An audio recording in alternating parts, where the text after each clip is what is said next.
Hi, I'm Ben and I'm a physical therapist here at Total Physical Therapy in Amarillo. And today we are going to recap week number 3, looking at my journey and progress coming back from injury and getting back into running. I hope you guys have already enjoyed my previous installments, looking at my prep, week number 1, week number 2, and what kind of things I've been doing in order to get back. This is week number 3, and needless to say, it was a pretty good week for me. The first 2 days were rest days.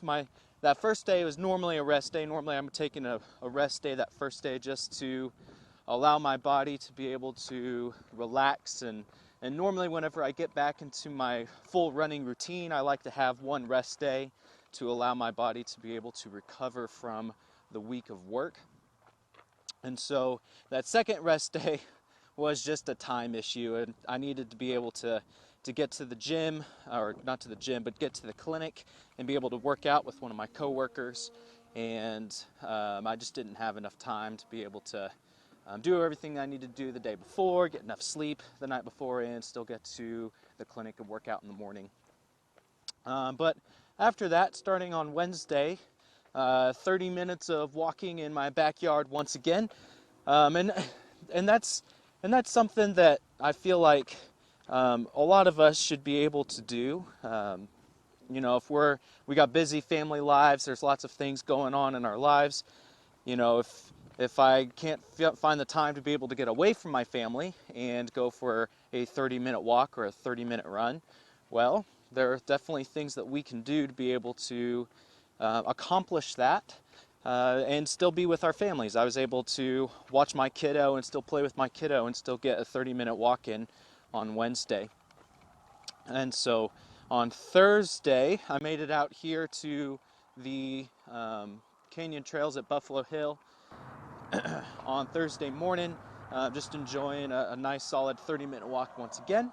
And then on Friday, I woke up a little bit earlier and I got out here and was able to get in 40 minutes worth of walking. This place is absolutely beautiful at sunrise. And so if y'all haven't been getting out early and getting up for the sunrise, it's probably one of my favorite times to get up and work out. On Saturday, I was actually really bummed because my wife and I were able to get out to Paladero Canyon, and I was hoping to get some really awesome video for y'all while out at the canyon. But lo and behold, whenever my wife dropped me off at the start of the Comanche Trail, I pulled out my camera and getting ready to film, and guess what I did not have in the camera but my SD card. So I wasn't able to get any videos for y'all, but man, that was such a beautiful day. It was good to be back in the canyon after it being closed for a couple of weeks. I wasn't quite expecting the trail that I was walking to take as much time as it did. I ended up walking for a solid 53 minutes, which is easily my furthest distance by far. And I noticed my hip was getting a little tired, a little sore by the end of that walk. But it was doing actually pretty well, considering the amount of volume that I had been placing before that. And so that's kind of my weekend recap today. I plan on getting out here and probably walking for 30 minutes. So back out here at the trails again, just going reverse of what I did last time. No, that's actually kind of a good tip and trick for you guys. If you guys have a normal route that you guys like to do, and you're not, you're looking for ways to kind of mix it up or change it up, I tend to always do my routes backwards, just to give myself a little bit of a fresh look at things.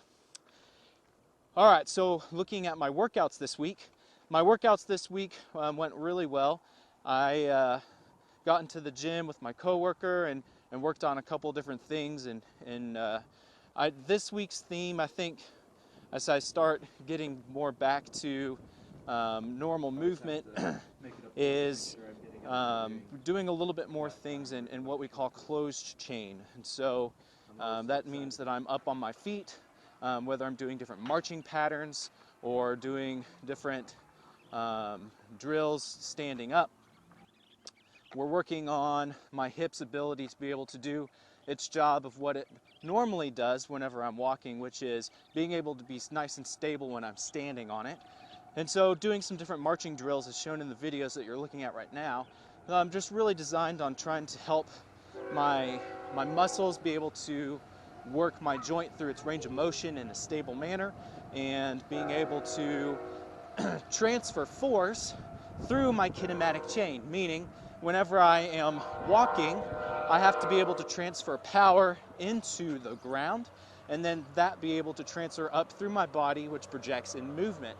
And so by working on some of these drills, I'm working on my hip's ability to be able to be part of that chain and to be able to transfer that power fluidly and not be a kink in the chain where I end up ultimately either losing power or have more power be stressed on that specific joint. And so that's just one thing that I'm working with these drills.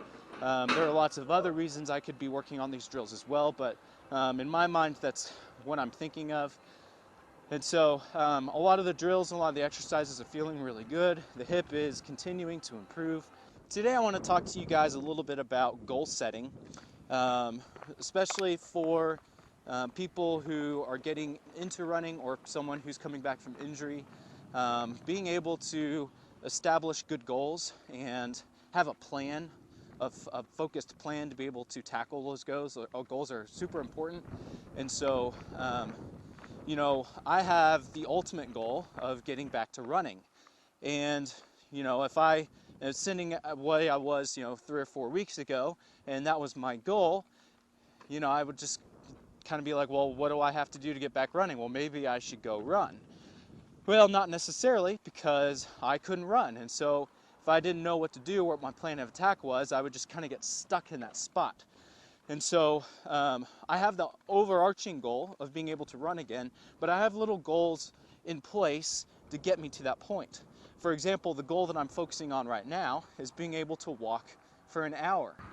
And so if you guys look at my plan, I have a plan set up to be able to gradually build myself up to where I can be able to walk for an hour. Now, if I can walk for an hour, does that mean I can go run? Not necessarily. I need to be able to demonstrate and show my body is capable of walking for that distance, but time and time again. It's not enough just to do it once. I have to be able to do it and to be able to repeat it and show my body that my hip is capable of doing that. And so once I'm able to walk for an hour, I'm going to have a set time that I have to be able to do that over a repeated amount of time. And so for me, that's going to be probably about 2 weeks. So once I'm able to hold for 2 weeks, about an hour walking, and it may not have to be an hour walking every day. If I don't have time for that, I don't have time for that. But I should be able to repeatedly show myself that I can walk for an hour multiple times per week on a consistent basis with my hip, tolerating it and being able to doing it fairly well. Once I hit that, then I can start introducing more plyometric activity. Now, does that mean I can go start running again? Well, not necessarily. I need to then start introducing some plyometric movements to my progression. And so that's where the walk-run progression comes in. I then will start taking my body and introducing short periods of plyometric activity intermixed with some walking. Now, up to that point, walking should not be a problem for my hip because I've introduced it slowly over time. And now the goal would be, or at that point, the goal would be to start introducing some bouncing. And so as my hip gets better at that, I shall gradually progress and allow my body to adapt to the bouncing until eventually I should be able to get to where I can handle running again. And so you see, it's important to have goals in mind, but sometimes goals are so far and advanced and so out of reach that some people, don't really know what to do with it. For example, someone may have the goal of being fit. Well, if someone's really out of shape or has a lot of weight to lose, a big goal like that can be very daunting. And so if you have big goals and big aspirations, go for it. Definitely dream big, think big goals, but don't just stop there with the big goals. I challenge you to go ahead and take your big goals and start breaking them down into bite-sized goals, to where you say, okay, over this next 4 weeks, my goal by the end of the 4 weeks, I should be able to hit this. And if you do that over and over and over again, over the span of a year or 2 years, you should be able to start hitting those long-term goals that you set for yourself. In fact, I've heard of a college professor, I'm not sure where, but he taught, I think, a business class, and as part of his business class, he would encourage all of his students to train for a marathon, which to the average person sounds absolutely crazy. And to be honest, a lot of runners, that probably sounds a little crazy too.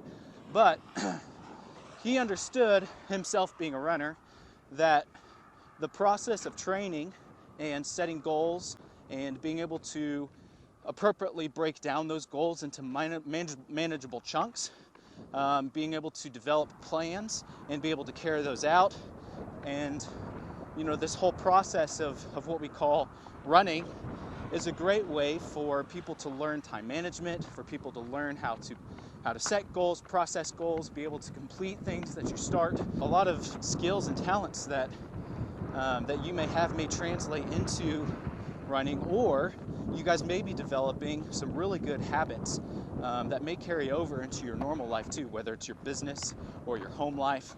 Well, thank you guys for tuning in again. If you guys have any comments, leave them down below. If you guys have any questions, leave those down below as well. If you guys have any suggestions on things that you want to be able to see or hear me talk about, leave those down below as well. If you guys wouldn't mind giving us a like if you enjoyed the video, and feel free to subscribe so that way you guys can keep track and keep up with this journey as we go through. And as we said last week, make sure you guys enjoy beautiful views every once in a while, because they are totally worth it.